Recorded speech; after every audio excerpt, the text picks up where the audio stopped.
Shalom, shalom. First, I'd like to give all praises and glory to Yahweh by Shem Yahushua, by Hashem, Harakakwadash, Ma'amaf. Double honors to the elders and apostles of GMS, and honors to the elder of the Lions Den Camp of Heart 1.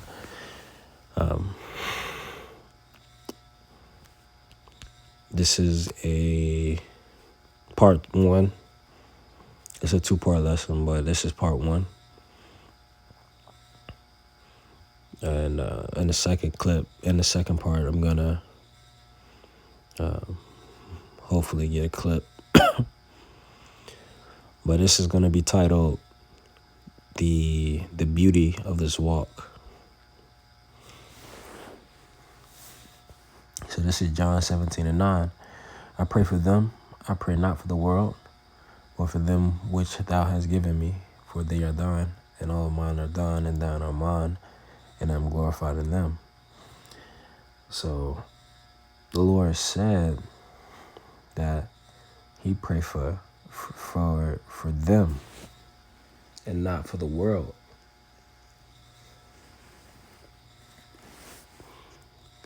Because he made not only a separation, or he made a distinction, where he clearly pointed out that he's not for the world, but for those which was given to him from the Father. And it says, and now I am no more in the world, because he's no more in the world. He was taken up in a chariot, but these are in the world. So even though we couldn't be where Yahushua is right now, we're still in the world doing his work. You know, what he sent us to do, finishing out our command. And it says, and I come to thee, Holy Father, keep through thy own name those whom thou hast given me. So we continue in the stead and the name and the branding of Yahweh by Shem Yahushua, even till this day. They did that 2,000 years ago, even when Yahushua was taken up into the chariot, and continued in the work until 70 AD. And then even throughout then, you know, all the way into the times now. And the Lord has re-entered, or the Lord has allowed the spirit of truth to enter into us in these times, so we can pick up where we left off.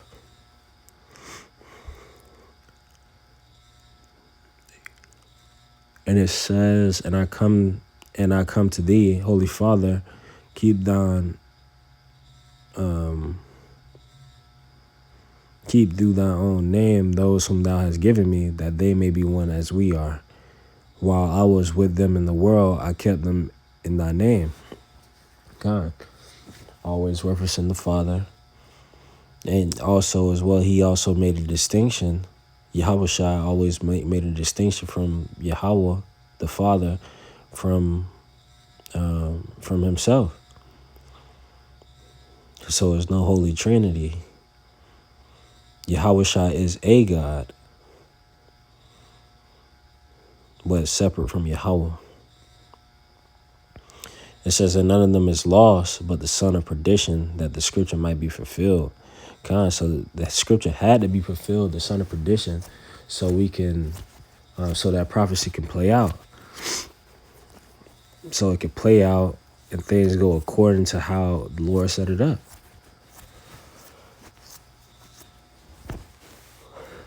He could have had it done any other way, but he chose that way. It says, and now I come to thee, and these things I speak in the world, that they may have my joy fulfilled in themselves. And we do have his joy fulfilled in us, because not only do we know that he liveth, and the prophecies are coming to pass, and that he's out there preparing a place for us, but he's also Yahweh is keeping us in his words and in his sayings to continue in Yahushua's stead until the end. It says, I have given them thy word, and the world hated them. So the things that Yahweh ministered unto Yahushua, his words, his wisdom, it says in Revelations 22, just Revelations 22, speaking about that river that flowed from the Father to the Son, and then is sprinkling out and veering off and being a conduit for the elect. He has given us the words of Yahweh, his righteousness. And the world hated them. So the world hated the righteousness of Yahweh, because Yahweh Shah was coming in the name of Yahweh.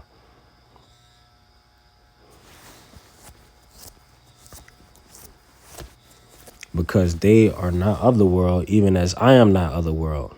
I pray not that thou shouldest take them out of the world, because he prayed that we take them, he take us not out of the world, but thou shouldest keep them from the evil.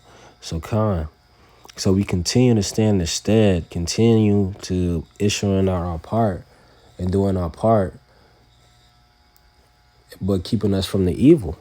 And that's what he said he was going to do in these times too. He said he was going to protect us.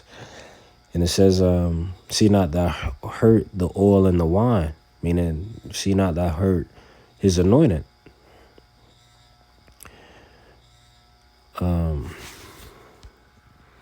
What's that next scripture?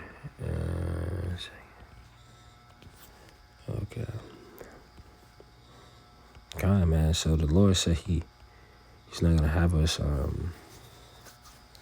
he's going to have us protected. He's going to have us protected, and he's going to watch over us. He's going to also protect us from the evil. Not taking us out, but protecting us from it, because that's what he said he was going to do.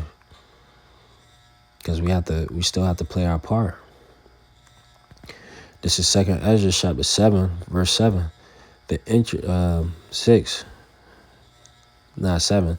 The interest thereof is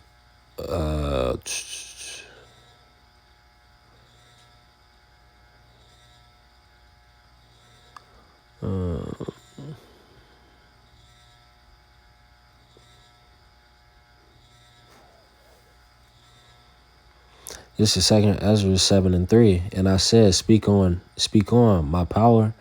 Then said he unto me, the sea is set in a wide place, that it might be deep and great. But put the case, the entries were narrow and like a river. Who then can go into the sea to look upon it and to rule it? If he went not through the narrow, how could he come into the broad? There is also another thing. A city is builded and set upon a broad field and the full of good things. The entrance, this is not it.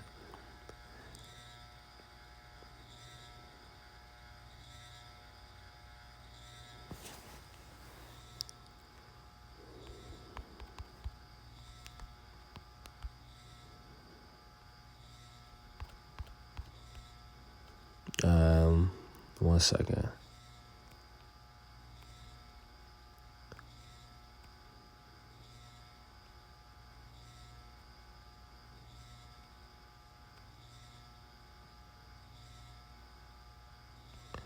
All right, yeah, I get it. Yeah, that is the one. So this is 2nd Ezra chapter 7, verse 6. There's another thing. A city is builded and set upon a broad field, and is full of all good things. The entrance thereof is narrow, and is set in a dangerous place to fall, like as if there were a fire on the right hand, and on the left a deep water. And only one path between them both, even between the fire and the water, so small that there could be not one man go there at once. So we all walk this same walk, straight, narrow, not wavering, because one side is water and one side is fire. We're going to have that affliction. We're going to have that adversity. But guess what? We're all walking the same walk, and the Lord said he's going to protect us from it. And that's the beauty about it, too.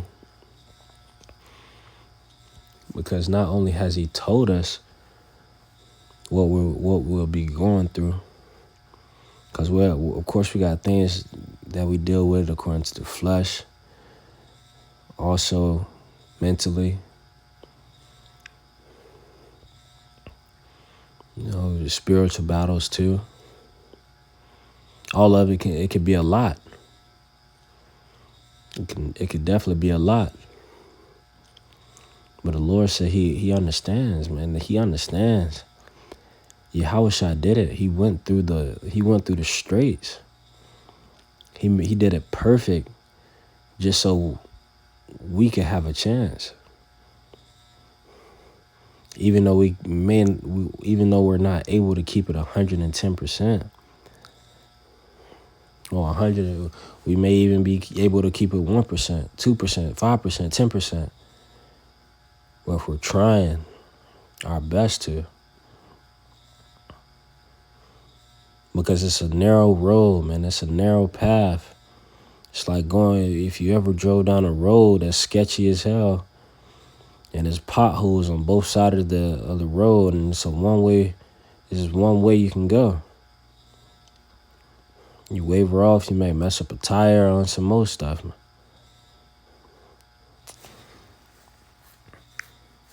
It says, if this city now were given unto a man for an inheritance, I'm going to skip down.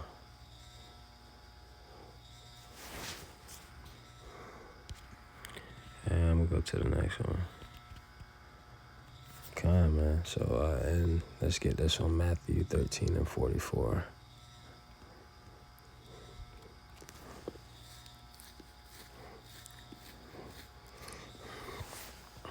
Again, the kingdom of heaven is like, Matthew 13:44. Again, the kingdom of heaven is like unto a treasure hid in the field, the which when a man hath found, he hideth, and for joy thereof goeth and selleth all that he have, and buyeth that field.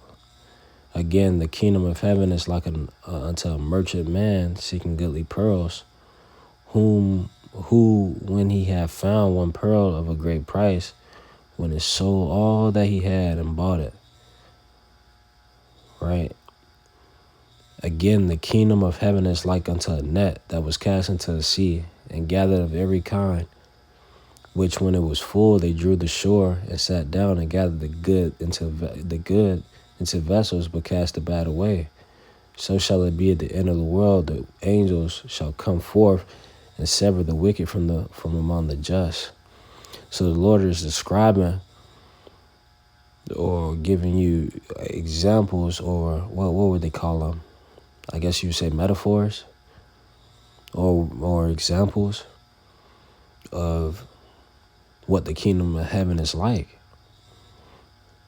Right? Even though we're not in heaven right now, we can get a glimpse of it. Because the Lord even said right here, he said, the kingdom of heaven is like a treasure hid in the field. Now, when a man found that treasure in a huge ass field, I mean, call it a spade, it may be more treasure in that field.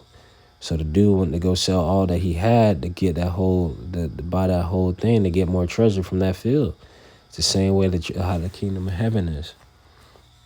So vast and so great and so and valuable. It's valuable. And the Lord also told us how he was going to sever the wicked away from the just, showing the clear distinction. John 17:9, I pray for you, I pray not for the world.